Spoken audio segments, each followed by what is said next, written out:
Is he seriously begging in here? Veronica Sterling's diamond-laced voice sliced through the Orion Grand Tower's marble lobby, loud enough to echo off the gilt elevator doors. Every head turned toward the lanky man in torn jeans standing 10 paces from the concierge desk, clutching a crumpled paper crane like a life raft. The room froze. Baristas mid-pour, bellmen balancing Vuitton trunks, interns practicing hellos. Only the stranger moved, brushing a strand of dark hair from his brow, with calm that felt almost rehearsed. Henry Sterling, venture capital prince in a suit, leaned closer to his wife, eyebrows arched in theatrical disgust.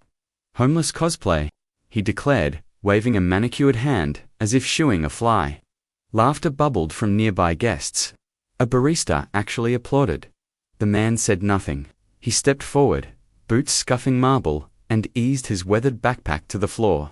Sunlight streamed through revolving doors behind him, haloing dust motes around his shoulders like silent applause no one else could hear. Junior clerk Lena Park watched from the reception podium. Orientation had drilled one rule above all: protect the brand experience. Yet something in the stranger's eyes, gentle steadiness, died a knot in her stomach. She cleared her throat. "Sir, may I help you?" Henry blocked her line of sight. "Please, don't encourage vagrancy." "Security." He snapped fingers toward a guard the width of a refrigerator. The stranger's lips curved into a patient half-smile. "I'm here for the executive summit," he said, voice low and warm. Like distant thunder, promising rain, a hush rippled outward. The summit occupied the 35th floor this morning, invite only, guarded by NDAs thicker than wall safes. Henry barked a laugh, sharp enough to chip glass. "You, the summit. Buddy, I spent 6 months negotiating a chair at that table. You can't even negotiate a razor." Veronica lifted her phone, hitting record. "Say hi to my followers," she cooed. Lesson of the day: dream big, dress bigger. The camera zoomed on the man's frayed knee, then his calm face. No reaction, only that small, enigmatic smile. A mother and her son wheeled suitcases past. The boy stared up at the stranger, recognition flickering, but his mother tugged him along before the spark caught fire. The guard arrived, thumb grazing the clasp of his radio. "Sir, I'm going to ask you to leave the premises. If, after 5 minutes, you still want me gone," the man replied, "I'll walk out myself." The guard blinked an oddly reasonable demand, yet protocol pushed him forward. "Clock starts now." Henry grinned. "Perfect. 5 minutes of performance art." Lena's hands trembled as she poured a glass of water. Training said no freebies, but compassion overruled. She slid the glass forward. "Here." The stranger accepted with a nod, then unfolded the paper crane, smoothing creases, refolding each wing with precise tenderness.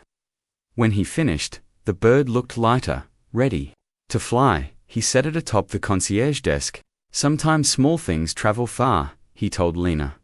Veronica snorted, but one guest, an older woman with silver curls, whispered, "That's beautiful," earning herself an eye roll from Henry.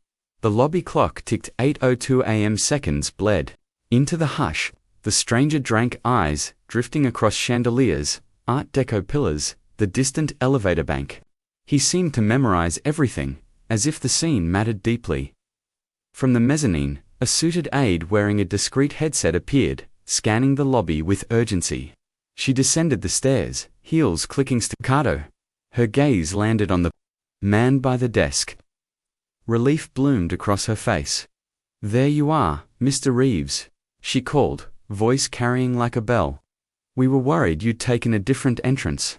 The board is assembled. Time fractured. Gasps stabbed the air.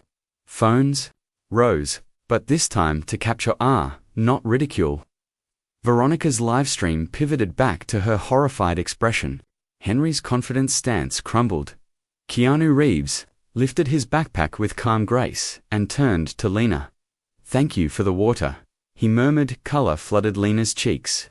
Around her, whispers spiraled. "John Wick, Neo, no way." The security guard stepped back, ashamed yet relieved he hadn't used force. Henry tried a shaky laugh. "Mr. Reeves, My apologies, misunderstanding. Keanu's gaze, gentle but unflinching, met Henry's. Kindness costs nothing, he said, but its absence can bankrupt a soul. The line hit like a gong in a cathedral. The aide gestured toward the open elevator. Before following, Keanu paused, lifting the paper crane, placing it carefully into Lena's palm. Hold that for me, he asked. I'll need it later. Lena swallowed. Yes, sir. A small boy in a Spider-Man hoodie broke free from his mother, rushing to the rope line. Mr. Reeves, he squeaked. Keanu stooped, offered a fist bump, and the boy's grin went nova. The lobby exhaled a collective awe. Elevator doors slid wide on silent tracks of brushed gold. Keanu stepped inside, but before the doors closed, he glanced back at Lena. A silent question lingered. Would she step beyond protocol and into something bigger? The doors whispered shut. The lobby erupted, some cheering, some scrambling for statements, others nursing the sting of shame. Veronica smashed the stop button, but the video was already uploading. Henry turned to the security guard. Why didn't you tell me that was Keanu Reeves? The guard lifted both hands, speechless. Lena stared at the crane in her hand, wings ready for flight. Her heart hammered with the sense that her life had pivoted on an origami whisper. Inside, possibility hovered like sunlight caught in crystal dust. The elevator panels arrow-climbed, floor 1219, each number a drumbeat marching toward futures none of them could yet imagine. Henry's phone pinged text from his assistant upstairs. Board wants you in the summit, but Mr. Reeves will chair the table. His face drained. Veronica's camera. Lights blinked, recording every crumbled dot. Lena folded her fingers around the crane, pulse syncing with its paper heart.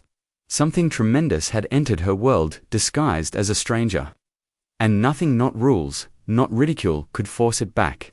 Into silence, and up on the 35th floor, doors were opening.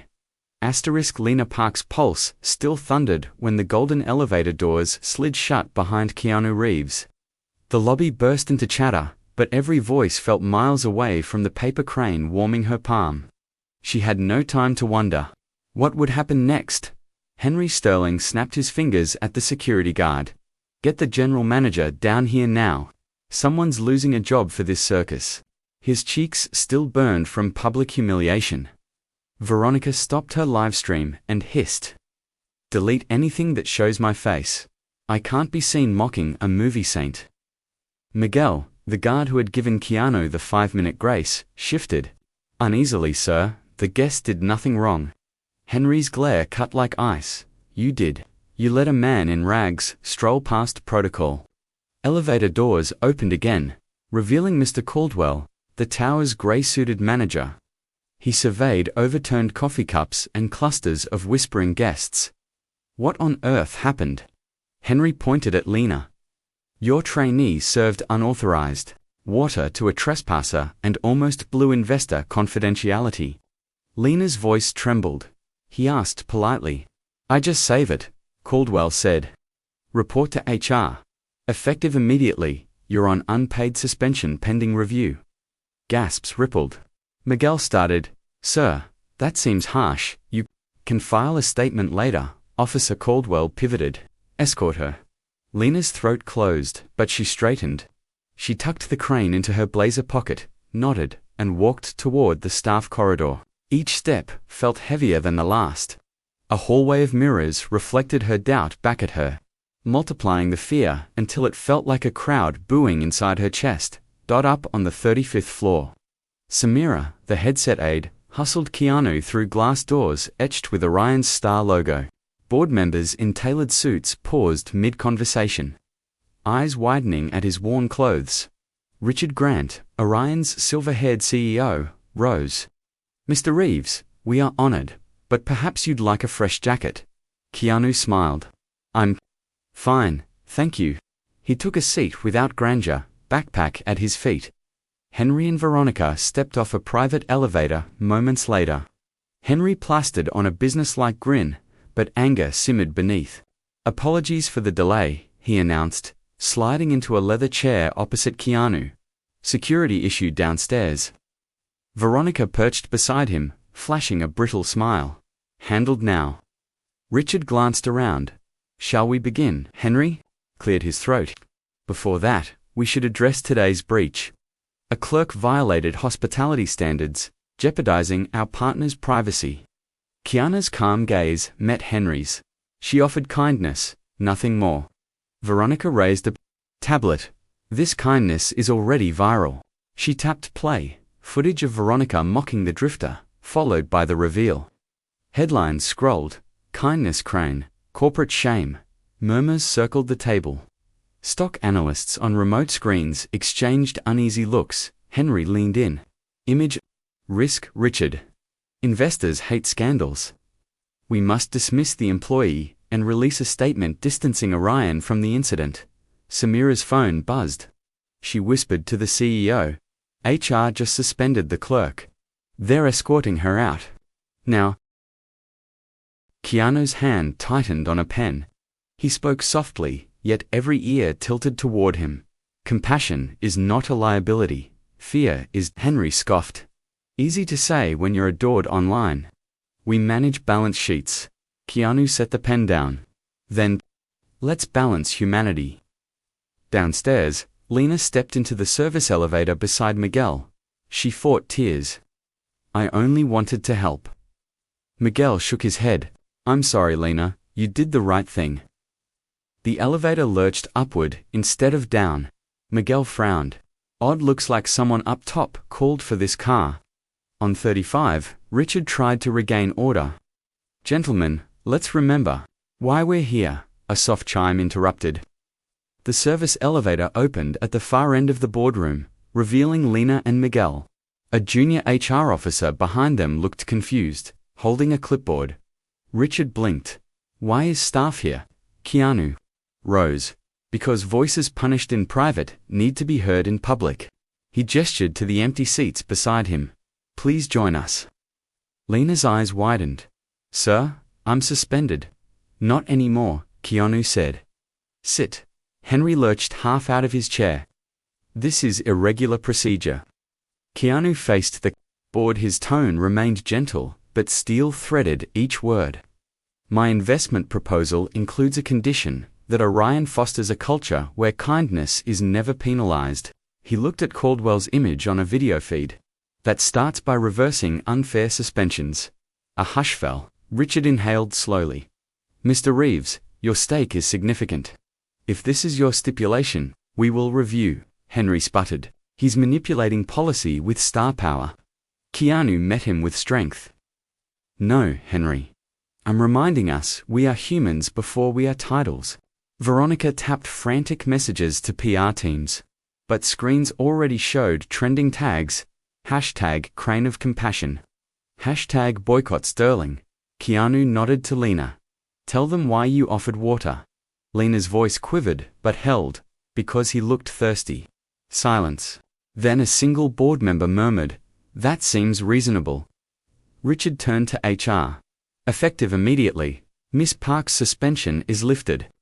He added, almost sheepishly, thank you for your initiative. Relief flooded Lena's chest so fast it hurt. She sat back, clutching the crane.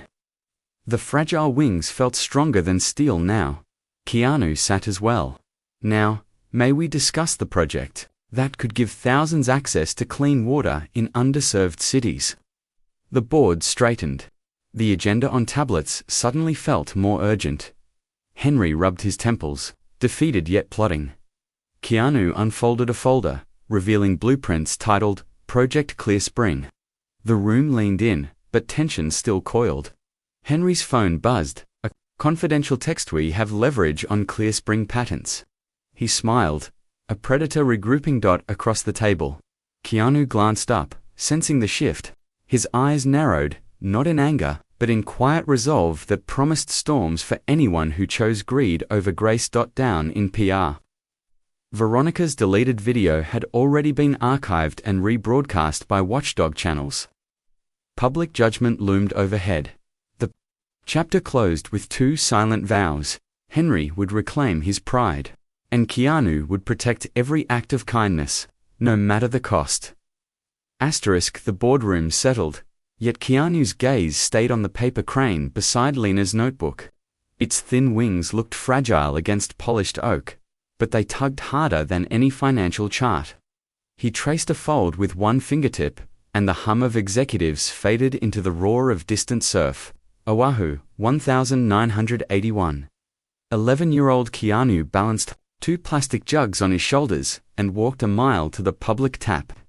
The cottage he shared with Grandma Leilani had rusty pipes. Water arrived only by willpower and blisters. While other kids chased waves, he counted steps, learning patience, one ache at a time. Grandma met him at the door each dawn. Arthritis bent her, yet her smile split clouds. She boiled the water for tea, then washed his face. "Kindness first, Keanu," she whispered. "Give the world fresh water, never anger." After school, he slipped to the botanical gardens where Mr. Nakamura, an elderly groundskeeper from Kyoto, trimmed bonsai in a wooden hut. Tourists hurried past. Keanu lingered, awed by the man's calm hands. One afternoon, he asked why tiny trees mattered. Nakamura folded a magazine scrap into a crane and set it on the boy's palm. "Big forests start small," he said. "Hold small things gently. You will learn to hold big things later." Sunsets found Keanu sweeping garden paths for story time. Nakamura spoke of Hiroshima, of losing family, of starting over with seeds and paper. He taught the boy to crease cranes without tearing, to breathe between folds, to respect silence. Summer baked the island. Faucets ran dry by noon. Tempers flared at water trucks. Keanu's hike doubled to 2 miles. One blister split. Blood-dotted asphalt. But he pictured Grandma's tea and kept going. One evening, dark clouds rolled in. Rain pounded tin roofs, filled every bucket in minutes. Keanu sprinted outside, laughing. He hauled fresh water indoors, expecting joy. Instead, he found Grandma clutching her chest. The ambulance arrived in 7 minutes. Each dragged like an hour. Keanu rode up front, gripping. Nakamura's craned for courage. At the hospital, a doctor spoke softly. "Weak heart, costly surgery." Grandma squeezed his hand. "Kindness first," she mouthed, then slipped into uneasy sleep. She survived the night, but remained frail. Bills piled. Keanu sold his surfboard and Comics Nakamura rested a gentle hand on his shoulder. You cannot pour from an empty cup. Accept help. Together, they placed rain barrels behind the cottage, selling spare water to neighbors for pennies. Dawn broke weeks later to sirens near the gardens. Vandals had trashed the bonsai house. Nakamura, trying to shield a centuries-old pine, was pushed, hitting his head. He died before sunrise. Grief struck like surf against lava rock, but carved resolve. Keanu buried the elder's favorite pine beside Grandma's porch, folding 1,000 cranes through sleepless nights. Laying the final bird on the mound, he vowed, "When I'm grown, I'll build fountains that never fail, and gardens that welcome all." He kept the last crane in his pocket when Grandma passed 3 years later. When acting classes in Toronto left him hungry, when auditions said no, the paper softened, yet the promise stayed sharp. Kindness first. Water for every thirsty soul. A fingertip drummed the conference table, yanking him back. Henry Sterling's polished nail demanded attention. "Mr. Reeves?" Richard asked. "For your figures," Keanu inhaled. Boardroom faces blurred, overlaying ghosts of gardens and rain barrels. He opened the clear spring folder showing aquifer maps and low-cost filters. "These aren't just numbers," he said. "They are children who still carry jugs farther than I ever did." Lena, 2 seats away, felt the crane in her pocket flutter. Miguel, standing by the door, straightened, but Henry leaned back. "Noble, but patents aren't charity. Profit and compassion can walk together," Keanu replied. He clicked the first slide. A Kenyan child smiling beside a new pump, a chalk crane drawn on the well. "Invest and Orion earns revenue and respect. Refuse and you risk both." Richard Grant nodded. Samira's stylus raced. Veronica's eyes softened. Maybe she recalled a simpler childhood before luxury hardened her. Keanu continued, weaving data. With stories, villages where girls skipped school to haul buckets, towns where pipes poisoned babies, islands where rain barrels, like his, still saved lives. Hearts paced with each sentence. He paused, pulled a dented tin canteen from his backpack, and poured clear water into a crystal glass. "This was Mr. Nakamura," he said. "He died guarding beauty. I carry it so I never forget water's worth." A hush settled. Even Henry's jaw loosened. Keanu slid the glass toward Henry. "Drink." Henry hesitated. Pride wrestled with thirst. Slowly he sipped. Coolness spread across his tongue, tasting of mountain springs and responsibility. "Now imagine handing that sip to 10 million people," Keanu said. The projector dimmed. Board members stared at the glass, seeing rivers, rain, and promise. Outside, clouds thickened beyond the skyline, silent heralds of coming change. Henry set the glass down, fingers trembling almost imperceptibly. He looked across the table, hoping to find sympathy in Veronica's eyes, but she was staring at her phone, watching live comments scroll faster than she could read. Strangers on the internet were already calling the Sterling's bullies, demanding apologies, threatening to pull funds from their venture fund. Public judgment traveled quicker than rainwater. Miguel, by the wall, cleared his throat. "Mr. Sterling, sir," he said respectfully, "my mother walks 3 miles every dawn for clean water in our village back home. Clear Spring would end that trip." The confession sent a ripple through the room. It was no longer an abstract problem. It stood in uniform, speaking softly. Henry opened his mouth, then closed it. For once, he had no clever retort. A blush crept up his neck. Keanu looked at Miguel and nodded gratitude. Then he faced the board once more. "Every act today will echo," he said. "Let's decide what kind of echo we leave behind." Everyone exhaled, waiting for Richard's final word. Thunder grumbled beyond the boardroom glass as Richard Grant prepared to speak, but the doors swung open first. Rosa Morales, senior housekeeper, rolled in a cart of pitchers and linen, unaware of the tension. "Sorry, Sirs. I was told to set the water," she said, eyes down. Keanu stood. "Please, come in. We were just talking about water." Henry Sterling sighed. "We're in the middle of negotiations. Maintenance can wait." 5 minutes, sir?" Richard nodded. "Proceed." She replaced empty tumblers. When she reached Keanu, he noticed a faded blue thread bracelet on her wrist. "Beautiful," he said. "My son made it in Honduras," she whispered. "The shell remembers the sea, even far away." Keanu poured from his dented canteen into 2 glasses. "To home, they see linked." Henry tapped the table. "Can we return to numbers?" Rosa jerked, nearly spilling water. Miguel, guarding the door, stepped in. "I'll help." He lifted a tray. Caldwell's voice crackled from the screen. "Officer. Hallway post, not catering." Miguel bowed. "Yes, sir, trying to speed things up." Henry pounced. "Staff boundaries are blurred. Discipline matters." He glared at Miguel. "Final warning," Rosa set her jaw. Job security was thin ice. Keanu said, "Helpful spirits keep companies alive." Henry scoffed. "In business, protocol pays bills. Fear costs talent," Keanu replied. An uneasy murmur rippled. Veronica shifted, uncomfortable. Rosa finished and produced a small envelope. "Mr. Reeves, I kept this for years after you filmed nearby."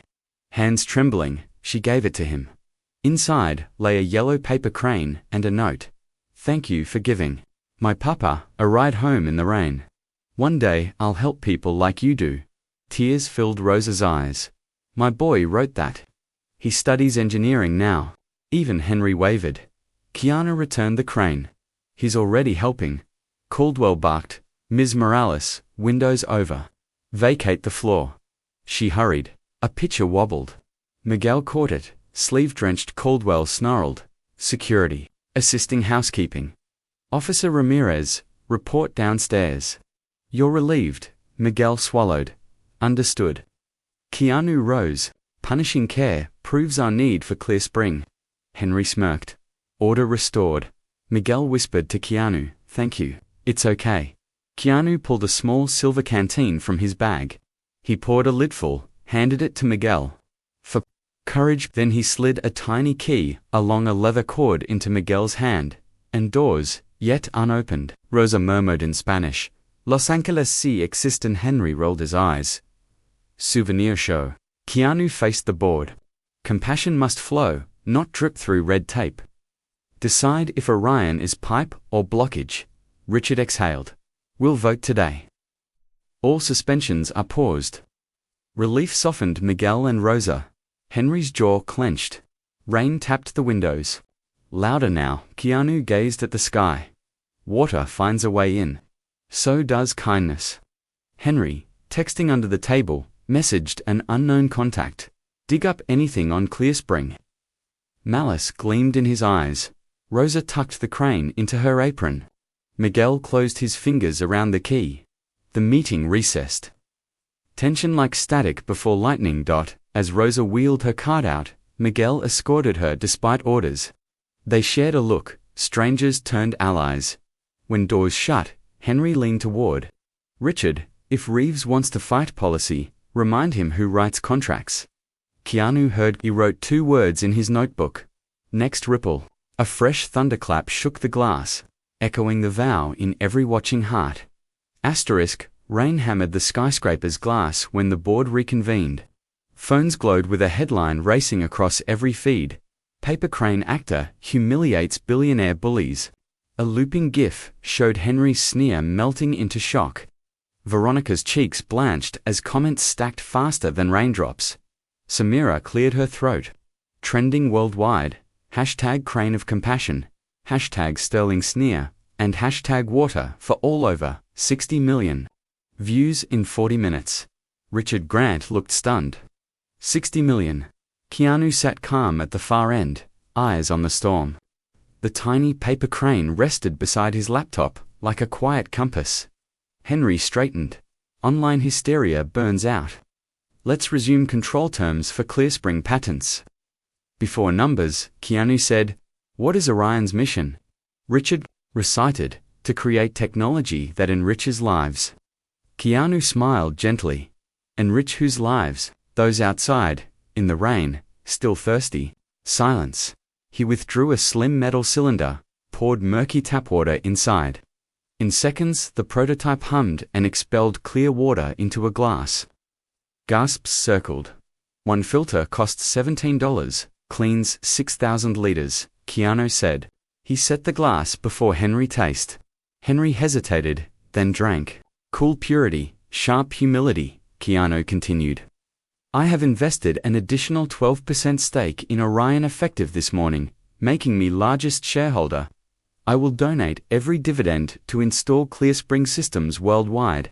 No employee will ever be punished for kindness while I hold voting power." Shock rippled around the table. Some executives smiled in relief. Veronica looked ready to faint. Richard regained his voice. "Motion to adopt ClearSpring as flagship initiative and formalize the kindness clause."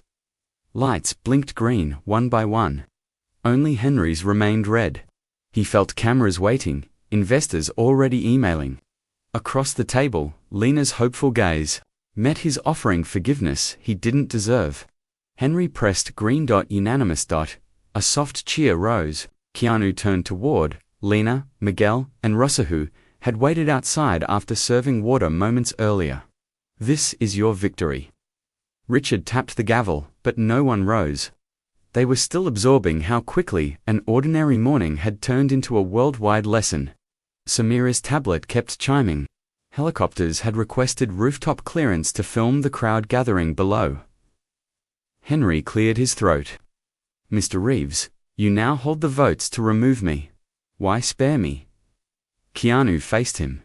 "Because somebody once spared me when anger could have crushed me. Do something better with the second chance." Henry nodded, shamefaced but grateful. Veronica straightened her jacket, voice small.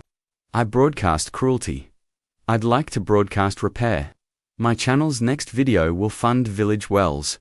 She met Rosa's eyes. "May I share your family's story?" Rosa, astonished, whispered yes. The elevator ride to the lobby felt like the slow ascent of a new sunrise. Doors opened to a mosaic of umbrellas, cameras, and expectant faces. Keanu paused beside Miguel. "Officer Ramirez," he announced for all to hear. "This building needs leadership like yours. Effective today, you are promoted to guest relations supervisor." Richard nodded confirmation. Miguel's eyes filled before he saluted. Reporters surged. One asked, "Critics say celebrity gestures fade. How will Clear Spring last?" "Because it is built on community ownership, not ego," Keanu answered. "Spotlights leave. Clean water stays." Another shouted, "What kept you calm when you were mocked?" "My grandmother's promise. Give the world fresh water, never anger," he replied. A boy in a Spider-Man hoodie squeezed through the rail, hand outstretched. Keanu produced a final paper crane and tossed it gently. The child caught it, squealing. Laughter rolled through the crowd, a single shared breath of relief. Rainlight broke into sudden sun. A faint rainbow arched over the avenue, cameras arcing upward to follow. Keanu watched strangers lift their phones not at him, but at the sky, united by fragile color. He exhaled, feeling a quiet click inside, as though a lock the size of the world had slid open. Today, kindness had flown farther than noise. And he knew the journey toward cleaner water had only just begun for everyone watching that day. The city still buzzed like a power line the next morning. News vans clustered outside Orion Grand Tower while anchors practiced lines about paper birds and corporate change. Overnight, #water for all past 100 million views. Inside the lobby, Miguel Ramirez adjusted the new silver badge reading Guest Relations Supervisor. A reporter hurried over. "How does it feel to be the face of kindness?" Miguel smiled. "Kindness has many faces. Mine was just nearby." Across the floor, Lena Park guided visitors to a donation kiosk Orion installed overnight. Her old suspension notice now hung in HR under a gold frame titled Policy Update, Compassion First. Each envelope she accepted carried a tiny crane logo. Each funding one village filter. Clapping rose when Keanu Reeves entered, still in jeans. And backpack cameras swarmed, but he lifted a hand. "Today isn't about me," he said. "It's about water reaching the thirsty." Then he waved Rosa Morales forward, but Rosa gripped the podium. She told how her son Carlos once made toy wells from bottle caps in Honduras, dreaming of real ones. He believed water travels farther than borders, she finished. Applause shook the lobby. In Tegucigalpa, a classroom streamed her words. Carlos, wearing the same blue thread bracelet, wiped tears while classmates raised paper cranes like whitefish in sunlight. Meanwhile, Henry Sterling faced media outside his own tower. Gone was the smirk, stubble shadowed his jaw. "I was wrong," he said. "Pride blinded me. My firm will match every Clear Spring gift." He bowed. A real apology. Comment feeds split. Some called it spin. Others typed one word, -growth. Veronica. Live streamed from a community center, sleeves rolled up. Stacking boxes labeled "Water is a right." If cruelty can circle the globe, she told millions, imagine generosity. Money poured in faster than likes. On the 35th floor, Richard Grant briefed regional directors. Stock tickers glowed green, yet he closed each slide with Keanu's quote, "Profit and compassion can walk together." Miguel received a video call. His mother, using her neighbor's tap, waved happily. "Soon I'll carry only this phone," she laughed. Miguel promised to visit with the first Clear Spring shipment. In the media corner, Lena filmed how to fold the kindness crane. Every crease matched a project step. Collect, filter, deliver, repeat. Viewers folded along at kitchen tables across continents. Skeptics muttered in online forums. Keanu responded with a 10-second clip. "Hold us accountable. Kindness without action is confetti." The clip itself became proof. By noon, the first Clear Spring pump rose in Kisumu, Kenya. Children danced as clear water arced into buckets. That image, headlined evening news before lunch even ended in New York. Back in the lobby, Henry arrived carrying pizza for volunteers. "Peace offering," he said to Lena and Miguel.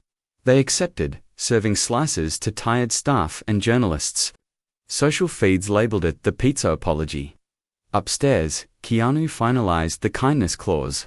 A lawyer asked, "What if future boards cancel this?" Keanu placed Nakamura's dented canteen on the table. "Then I'll remind them why water matters." The attorney, hardened by deals, signed with watery eyes. A hush fell mid-afternoon. The lobby doors opened to a choir of Brooklyn students.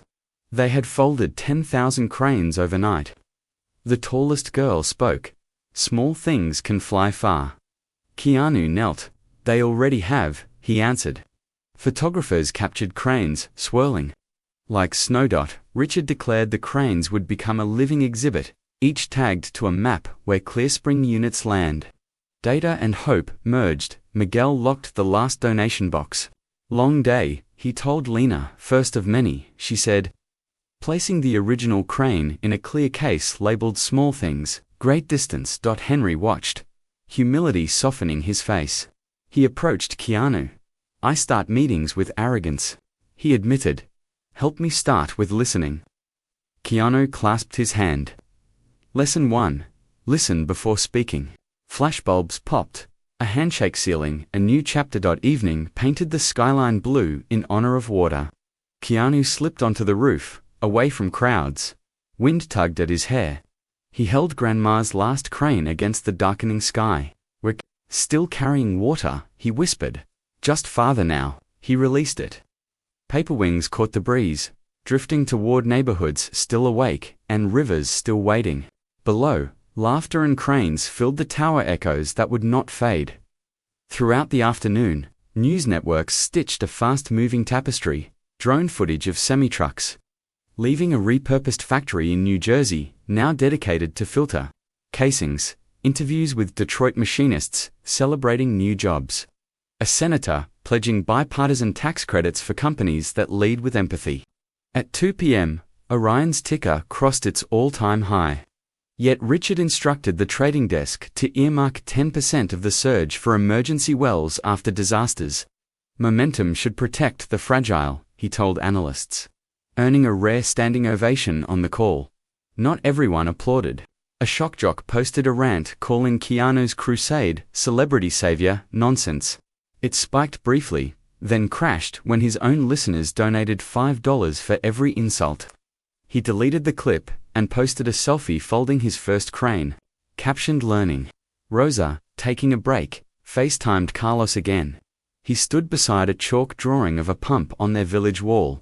"They're measuring the ground already, Mama," he said. "Our well will have your name." Tears blurred her phone until Miguel handed her a napkin. Journalists roamed upstairs hallways, pointing at framed mission statements, newly amended.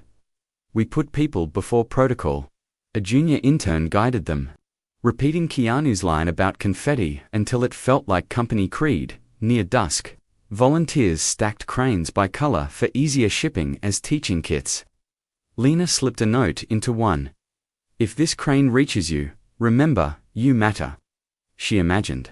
A child unfolding it miles away, and smiled. Inside a conference room, Henry practiced listening, jotting in silence while junior staff pitched ideas for portable solar chargers. Each time he repressed the urge to interrupt, he drew a tiny crane in the margin as a reminder for everyone. Dawn spilled orange light across Orion Tower's roof garden, where Keanu stood beside fresh planter boxes. Overnight volunteers had carried soil and seedlings up 35 stories, a living thank you for ClearSpring. Hummingbirds zipped between herbs. Keanu breathed the cool air and closed his eyes, hearing distant city traffic, like ocean surf. Footsteps approached. Lena, Miguel, and Rosa emerged from the stairwell, each holding a paper crane. Their faces glowed with hope but also nerves. They had been summoned without explanation. Keanu smiled. "Good morning, my friends. Today we pass the kindness forward." He pointed to 3 chairs arranged in a semicircle. On each seat lay an envelope bearing a silver crane seal. The trio exchanged glances, then sat. Open them, Keanu urged.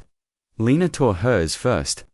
Inside rested a university acceptance letter and a scholarship certificate stamped in bold, full tuition Columbia School of Engineering. Her hand flew to her mouth. This can't be real. It's very real, Keanu said. Orion's new scholarship fund is named after Mr. Nakamura. You are its first recipient. Tears welled. I thought my grades were too average. Kind hearts earned the highest marks, he replied. Miguel unfolded his letter. A gold badge tumbled out, Director of Global Outreach. Below, a contract promised salary, relocation support, and funding to install ClearSpring units across Latin America. His breath caught. I've never even flown outside the States. You will soon, Keanu said. Your mother's village is our pilot site. You'll oversee the project. Miguel's shoulders shook. When the pipes flow, she'll never carry buckets again. Rosa's envelope was last. Inside, she found a photograph, her son Carlos in a white lab coat, standing beside a conveyor belt of filter cartridges. A stamped ticket lay below one way. Tegucigalpa gives JFK, plus a hiring agreement as junior mechanical designer. Rosa gasped. My boy is coming here. He starts next month, Keanu confirmed. He asked to repay the ride I gave his father all those years ago. Rosa clutched the ticket, sobbing. Softly, Lena and Miguel hugged her, all three linked by joint gratitude. Keanu let the silence stretch until birdsong filled it. Then he spoke, voice low. Kindness is a chain. Today you received a stronger link. Tomorrow you will forge more. A door slid open. Henry Sterling stepped onto the garden, holding a small potted bonsai. His suit jacket was gone. Rolled sleeves revealed ink smudges. He walked slowly, eyes on the ground, and stopped before Keanu. This belonged to Mr. Nakamura's collection, Henry said. Your foundation purchased it at auction, but I insisted on cleaning and wiring the branches myself. He held it out, trembling. Please accept my apology in living form. Keanu studied the miniature pine, its trunk bent yet thriving. He accepted it with both hands. Growth begins when roots realize they aren't rocks, he said. Henry nodded, relief flooding his face. I'm donating 20% of Sterling Capital's profits to ClearSpring. No PR stunt, just wire transfers and silence. Silence can speak loudly, Keanu replied. Sudden applause rose behind them. Reporters had gathered at the doorway, but cameras were off. Richard had granted this moment privacy. News would come later, but today belonged to hearts, not headlines. Keanu turned back to the trio. There's one more gift, he waved toward a glass door at the far side of the garden. It slid open to reveal the choir of Brooklyn students, each holding a blue ribbon. At their lead stood the boy in the Spider-Man hoodie, now wearing a badge reading Ambassador of Hope. The child spoke into a simple handheld mic. We raised enough cranes to circle the world if we lined them wing to wing. Mr. Reeves told us every crane is a promise, so we promised to guard the wells we helped build. The choir began a soft a cappella version of Lean on Me. Tears glistened on more cheeks than sunlit leaves. Keanu whispered to Miguel, your first outreach team. Miguel wiped his eyes. Best crew a director could get. The song ended. Keanu stepped forward, folding his hands. Friends, he said, voice carrying without effort, kindness is currency that never devalues. Spend it wildly, and it multiplies. He reached into his backpack and produced Grandma Lalani's final crane. Holding it high, he addressed the group. This crane has traveled from a tiny house in Hawaii to sound stages, deserts, and now here. But its journey isn't over. He knelt and planted the crane's stick into fresh soil beside the bonsai. Let the garden remind us that small things, grown with care, can shade giants.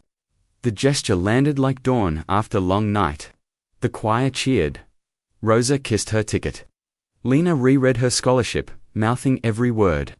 Miguel phoned his mother on video, turning the screen toward the skyline so she could see the future rising. Henry stepped back, less a villain than a man reborn.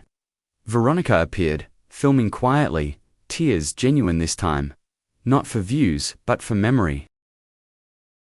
A sudden roll of thunder echoed, yet no one flinched. The storm had passed. This was only sky clearing its throat. Cameras clicked as Richard stepped forward with an embossed document. "This garden," he declared, "will be the first Clear Spring Education Center. Every visitor who waters these plants will fund 1 gallon abroad." Pens scratched as directors signed beneath the statement, turning promise into policy. Lena looked at Keanu. "How can we ever thank you?" He answered simply, "By never letting gratitude rest in pockets or empty hands." A breeze lifted dozens of loose cranes the students had brought, sending them sailing over the parapet. They swirled past the windows where office workers paused to watch wonder flutter by. Keanu faced the choir. "Remember, nobody needs to know your name, only your kindness."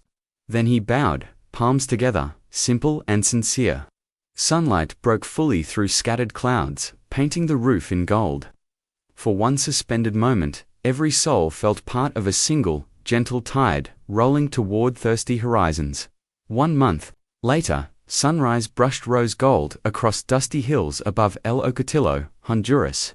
A crowd gathered around a brand new pump, painted sky blue. 2 symbols were stenciled on the base, a silver Orion star and a small white paper crane. Rosa Morales stood beside her son, Carlos, now wearing an engineer's vest, tightening the final bolt. Silence fell when clear water burst out and splashed into a tin bucket. An elder tasted first, tears sliding down her wrinkled cheeks. "Sweet as rain that never ends," she whispered. Phones recorded, yet no corporate banners flapped. Kindness no longer needed spotlights. It had grown roots. Carlos raised his voice in Spanish and English so every ear could share. "This well is the first of many. My mother once crossed borders to mop hotel floors. Today, the world crosses back to her doorstep with gratitude." He unfolded a letter and read, "Message from Mr. Reeves, water remembers every hand that carried it. Keep passing it forward." The crowd cheered. Children danced barefoot through puddles. 2 girls floated cranes Lena had mailed along the newborn stream, winding through red dirt. Halfway around the planet, live footage filled the lobby screens of Orion Tower. Employees paused mid-meeting to watch the celebration. Lena Park wiped her eyes, then clicked SEND on 2 more well approvals, one in rural Kenya, another in drought-struck Appalachia. Her Columbia student badge bounced on a lanyard covered in tiny crane pins. At Lake Victoria, Miguel Ramirez stood beside translucent pipes already running clear. "Copy that, HQ," he said into a satellite phone. "Filters arrive Friday." He grinned at the local crew. Love travels fastest when packaged as help. Behind him, schoolchildren traced cranes on the wet concrete foundation. In New York, Henry Sterling watched the feeds from a quiet corner of the lobby. His notebook, once a ledger of deals, now brimmed with sketches of solar kiosks and short lines that read, "Listen first." He slipped a personal check into the donation kiosk, anonymously but not unseen. Rosa's blue bracelet now circled his wrist as reminder. The Brooklyn Choir, fulfilling their ambassador pledge, streamed the Honduran party in class. The boy in the Spider-Man hoodie pointed at the screen. "Our cranes really flew there," he said. The teacher handed every student a blank square of paper. Another chain was beginning. Up on Orion's roof garden, the bonsai Henry had gifted stood under misting sprinklers. A tiny pinnacone had emerged, proof that even bent trunks bear fruit. Kiana's usual sunrise bench was empty for the first time in weeks. Few noticed a handwritten note taped beneath the watering can. "Gardens thrive when nobody owns the sun. If you need me, look for the next dry riverbed. K." A soft drizzle surprised forecasters. Raindrops reached Rosas village moments after the pump started. Children raised their faces, laughing as sky and earth quenched thirst together. Elders called it Nakamura's blessing. Rosa guided Dona Valentina, the oldest resident, to the flowing faucet. She filled a clay cup and lifted it to the woman's lips. Valentina sipped, closed her eyes, and exhaled. I have waited 80 years to drink without fear. From her shawl, she drew a faded photo. A young Japanese soldier handing water to hurricane victims decades earlier. Kindness always circles back, she said, pressing the picture into Rose's hand. Back in Manhattan, Veronica Sterling ended her live fundraiser, viewers exceeding 20 million. She closed her camera, exhaling deeply. On her desk, instead of luxury handbags, sat 3 jars of cloudy tap water labeled test before each shoot. Authenticity had replaced accessories. Evening rolled westward across continents. In Honolulu, volunteers fixed a plaque outside Grandma Laloni's cottage. Kindness, first home of a promise. Locals left leis and tiny cranes. Tourists paused, reading quietly before walking away gentler. Night settled over New York. Custodians swept the lobby, gathering confetti-thin scraps from the day's folding marathons. One janitor spotted a lone crane behind a bench. He picked it up, unfolded the wings, and found a single sentence. Kindness doesn't need a name, it just needs a heart. Smiling, he refolded the bird and placed it atop the reception desk exactly where Lena once risked her job for a cup of water. City lights glittered like scattered stars. Above them, a news helicopter veered toward a different story. No lens captured the figure, slipping out a side exit, a man in jeans and a backpack merging with commuters. He paused at a street musician playing Lean on Me, dropped a crane into the open guitar case, and continued south. The musician later found a subway token and the word journey folded inside, fare for wherever kindness might call. Hours before dawn, first shift bakers opened their windows, sending cinnamon into the streets. Newspapers headlined Clear Spring Surge and bipartisan crane acts. One column noted, Mr. Reeves declined comment. Whereabouts unknown. Far from presses and screens, a pier stretched into the Hudson. A lone silhouette sat at its end, feet dangling above dark water. He filled Nakamura's dented canteen, attached a biodegradable mesh sleeve, and watched the filter drip crystal clear. Satisfied, he poured the water back, slung his pack, and faced the breaking horizon. A ferry horn sounded. Gullwings cut fresh light as the man boarded alongside half-awake commuters. When the boat pulled away, the canteen remained balanced on the pier post beside one final origami crane. Morning wind lifted the paper bird high above the river before releasing it to glide toward open sea, wings flashing gold. Some passerby would find the canteen soon, drink, and read the etched words around its rim, words that had traveled from a rain-starved cottage to boardrooms and back to quiet water.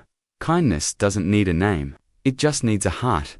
Across continents, cranes kept fluttering, pinned to fridges, taped to dashboards, tucked inside library books. With every accidental discovery, another stranger smiled, folded a new wing, and sent it onward. And so the story kept traveling, exactly the way water does, quietly, persistently, unstoppable in compassion everywhere.